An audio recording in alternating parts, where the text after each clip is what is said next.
જી આજથી 3.5 મહિના પહેલા દહેજ પોલીસ સ્ટેશન વિસ્તારના બેસલી ગામની સીમ વિસ્તારમાંથી એક અજાણ્યા માણસની લાશ ડીકમ્પોઝ થયેલ હાલતમાં મળી આવેલી. સૌ પ્રથમ લાશની ઓળખ નહીં થયેલી, પરંતુ એ લાશ ઉપર જે છૂંદણું એટલે કે ટેટુ માર્ક્સ કરાવેલા હતા, એ ટેટુ માર્ક્સ આધારે લાશની ઓળખ પ્રસ્થાપિત પોલીસે કરેલી. અને મરણ જનાર ઈસમ છે એ દિલીપ કુમાર ઉર્ફે દીપક ભગવત શરણ, ઉંમર વર્ષ 40, કે જે યુપીના ઝાંસી જિલ્લાનો હોવાનું અને વડોદરા આર્યા રોડ લાઇન્સ નામની કંપનીમાં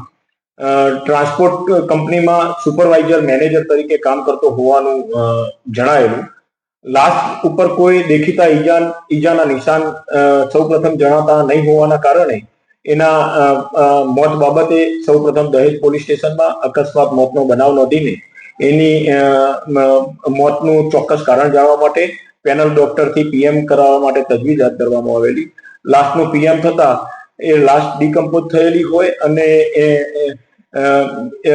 એના ઉપર કોઈ દેખીતા નિશાન નહીં જણાતા હોવાના કારણે ડોક્ટરશ્રીએ એનો એફએસએલ રિપોર્ટ બાદ એનું મોતનું ચોક્કસ કારણ જણાવી શકાશે એ રીતનો મેડિકલ ઓફિસરે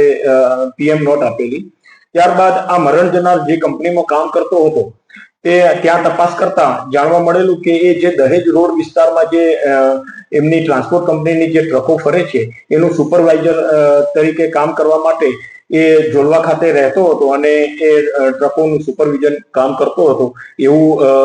કંપનીમાંથી જાણવા મળેલું. અને વધુ તપાસ કરતા એવું પણ જણાયેલું કે એ આ ટ્રાન્સપોર્ટ કંપનીમાં બીજો એક ડ્રાઈવર તરીકે માણસ કામ કરતો હતો, ખુરશીદ ઉર્ફે શાહનવાજ જાહિદ ખાન, કે જે યુપી જિલ્લાના પ્રતાપગઢનો હતો. એને પગાર બાબતે આ દિલીપ સાથે માથાકૂટ થયેલી હતી, જેથી પોલીસે ઇનિશિયેટિવ લઈને આ દિશામાં વધુ તપાસ કરેલી. તો આ જે ખુરશીદ ઉર્ફે શાહનવાજ છે એ પણ આ જે આ બનાવ બનેલો એના 2-1 દિવસ પછી નોકરી છોડીને જતો રહેલો, કોઈને કંઈક પણ કહ્યા વગર, અને એનો મોબાઈલ પણ બંધ હાલતમાં જણાયેલો. જેથી પોલીસે ટેકનિકલ સર્વેલન્સ અને હ્યુમન ઇન્ટેલિજન્સની મદદથી વધુ તપાસ કરેલી. બાતમીદારોનો સહકાર લઈને આ દિશામાં વધુ તપાસ કરતા જાણવા મળેલું કે આ જે ખુરશીદ ઉર્ફે શાહનવાજ છે એને આ બનાવના સમયગાળા દરમિયાન 4 જેટલા મિત્રો એના મુંબઈથી આવેલા અને આ દિલીપ સાથે ક્યાંક બહાર નીકળેલા એવું તપાસમાં જણાયેલું. જેથી વધુ તપાસ કરતા આ જે દિલીપના ત્યાં જે આ નોકરી કરતો હતો ખુરશીદને જે 4 માણસો બોલાવેલા હતા એમના નામ જાણેલા તો એક સોહેલ અહેમદ, બીજો મોહમ્મદ હદીસ અને એક મોહમ્મદ અનસ નામનો ઈસમ એ મુંબઈથી આવેલા હતા. અને આ લોકોની મુવમેન્ટ પણ જોતા મરણ જનાર જે મુવમેન્ટ હતી એના સાથે મુવમેન્ટ આ બધાની હોય એવું તપાસ દરમિયાન જણાયેલું. ત્યારબાદ આ જે મરણ જનારના બેંક એકાઉન્ટની તપાસ કરતા એ મરણ જનારના મોત બાદ પણ એના બેંક એકાઉન્ટમાંથી પૈસા વિડ્રોવલ થયેલા હોવાનું જણાયેલું. અને એ બાબતે એના પરિવારજનોને પૂછતા કોઈએ પણ એના એકાઉન્ટમાંથી પૈસા વિડ્રો નહીં કરેલા હોવાનું જણાયેલું. જેથી આ જે ચાર માણસો ઉપર શંકા હતી એ માણસોની શોધખોળ કરતા એમના જે સરનામા હતા રહેણાંકના યુપી ખાતેના ત્યાં પણ તપાસ કરતા મળી નહીં આવેલા. અને ત્યારબાદ આ વધુ તપાસ કરતા આ 4 પૈકીનો એક માણસ મોહમ્મદ અનસ હમીદ, કે જે પ્રતાપગઢનો છે, એને ગઈકાલે અંકલેશ્વર ખાતેથી દહેજ પોલીસ સ્ટેશનના પીઆઈ શ્રી એચબી ઝાલા અને એમના ટીમના માણસોએ ઝડપી પાડેલો. અને એને પૂછપરછ કરતા આ અનસે વધુ જણાવેલું કે આ જે મરણ જનાર છે દિલીપ ઉર્ફે દીપક, એને આ શાહનવાજ જાહિદ ખાન એના ત્યાં જે ડ્રાઈવર તરીકે કામ કરતો હતો એને પગારના બાબતે તકરાર હતી. શાહનવાજે દિલીપ પાસેથી પૈસા લેવાના હતા પગારના, દિલીપ પૈસા આપતો નહીં હોવાના કારણે શાહનવાજે એના આ બધા જે મિત્રો છે બાકીના સોહેલ, મોહમ્મદ હદીસ જે રાજા નામથી ઓળખાય છે, અને એક બીજો નફીસ નામનો, એ 4 જણાને મુંબઈથી બોલાવેલા પૈસા કઢાવવા માટે. જેથી એ 4 જણા મુંબઈથી એક વેગનાર ગાડીમાં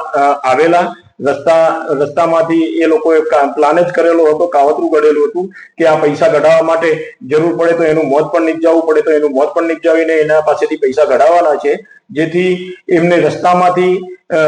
એક રસ્સો અને એક રૂમાલ પણ ખરીદેલો હતો અને સાથે એક ચાકુ પણ ખરીદેલું હતું. એ બધા ચારે જણા અહીંયા જોડવા ખાતે આવેલા અને આ જે શાહનવાજ જાહિદ ખાન છે, જેનું ઉર્ફે નામ સાહિલ છે, એને મળેલા. ત્યારબાદ આ સાહિલે દિલીપને બોલાવેલો અને એને ફોસલાવીને ગાડીમાં બેસાડી દીધેલો. ત્યારબાદ ગાડીમાં બેસાડીને એની જુદી જુદી જગ્યાએ લઈ ગયેલા અને એને આ બધા જે સાથેના એના મિત્રો હતા બધાએ ભેગા મળીને એને ગાડીમાં નીચે સીટ નીચે એને રસ્સાથી બાંધીને સીટ નીચે દબાવી દીધેલો અને એના છાતીના ભાગે તથા ગળાના ભાગે દબાવી એના ખિસ્સામાં જે પર્સ હતું એ પર્સમાંથી એટીએમ કાર્ડ અને એના પાસે જે રોકડ રકમ થોડી ઘણી હતી એ પણ આ લોકોએ લઈ લીધેલી અને ત્યારબાદ એના એટીએમ કાર્ડમાંથી પૈસા પણ ઉપાડેલા અને છેલ્લે એને ગળું દબાવીને અને આ રૂમાલ વડે અને રસ્સા વડે એના પગ બાંધીને એને મોત નિપજાવેલા હોવાની આ હકીકત અનસને પકડતા એને જણાવેલી છે. આ બાબતે દહેજ પોલીસ સ્ટેશને મેડિકલ ઓફિસર શ્રીને પીએમ નોટનો અભ્યાસ કરીને એના મોતનું ચોક્કસ કારણ જાણવા માટે પૂછપરછ કરતા અને આજે તપાસમાં જે વિગતો મળેલી એ બાબતેથી મેડિકલ ઓફિસરને માહિતગાર કરતા મેડિકલ ઓફિસરે આનું ગળું દબાવવાથી અને છાતી દબાવવાથી પણ મોત થઈ શકે એવું પ્રાથમિક મોતનું કારણ પણ આપેલું અને એ પ્રાથમિક મોતના કારણ આધારે આ મરણ જનાર દિલીપના ભાઈ અતુલની સંબંધમાં ફરિયાદ લઈને દહેજ પોલીસ સ્ટેશન ખાતે મર્ડરનો ગુનો દાખલ કરવામાં આવેલો છે. આ રીતે દહેજ પોલીસ સ્ટેશન ના પીઆઈ શ્રી એચડી ઝાલા અને એમની પોલીસ ટીમ દ્વારા સૌ પ્રથમ જે અજાણી લાશ મળેલી હતી અને એનું કોઈ મોતનું ચોક્કસ કારણ પણ નહોતું જણાયેલું, તો પણ એ અજાણ્યા યુવકની ઓળખ પ્રસ્થાપિત કરીને અને હ્યુમન ઇન્ટેલિજન્સ અને ટેકનિકલ સર્વેલન્સની મદદથી આખો ગુનાનો ભેદ શોધી કાઢી ડોક્ટર પાસેથી પ્રાથમિક મોતનું કારણ જાણીને ઇનિશિયેટિવલી આ મર્ડરનો ગુનો દાખલ કરાવડાવી એક આરોપીને પકડી પાડેલો છે અને આ જે આરોપીઓએ જે ગુનાને અંજામ આપીને ગુનાને અંજામ આપવા માટે રૂમાલ અને જે રસ્સાનો અને ચાકુનો ઉપયોગ કરેલો હતો એ બાબતે પકડાયેલા આરોપીને પૂછપરછ કરતા આને મોતને મરણ જનાર દિલીપને મોતને ઘાટ ઉતારી એને ભેસલી ગામની સીમમાં નાખી દઈ અને ત્યારબાદ એમને જે ગુનામાં ઉપયોગ કરેલો હતો રૂમાલ અને રસ્સાનો તથા ચાકુને નર્મદા નદીમાં એમને નાખી દીધેલા હોવાનું જણાવેલું છે અને આ જે મરણ જનારનો મોબાઈલ છે એ છેક એ લોકો પરત મુંબઈ ફરેલા એ વખતે મુંબઈ એક ખાડીમાં નાખી દીધેલા હોવાનું જણાવેલું છે. તો આ સંબંધમાં જે પકડાયેલા આરોપી અનસ છે એના આજે નામદાર કોર્ટમાં રજૂ કરી વધુ રિમાન્ડ મેળવી આ જે એમને પુરાવાનો નાશ કરેલો છે, ગુનામાં જે વસ્તુનો ઉપયોગ કરેલો છે એ બધી તમામ મુદ્દામાલ રિકવર કરવા માટે અને એના સાથેના આરોપીઓ